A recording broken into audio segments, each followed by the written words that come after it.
तो hello guys, आज देखेंगे कि सांस लेने में जिसको प्रॉब्लम होती है तो उसको कैसे सही करते हैं डॉक्टर्स। ठीक है गाइस, वीडियो को पूरा देखना।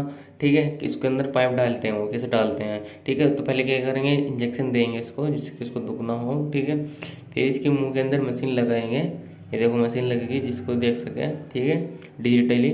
और फिर इसको देखेंगे, देखो कैसे डाल दिया, देखो पाइप इसको डाल दिया।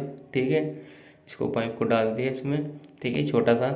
और इससे आपकी प्रॉब्लम सॉल्व हो जाती है। ठीक है, इससे सांस लेने में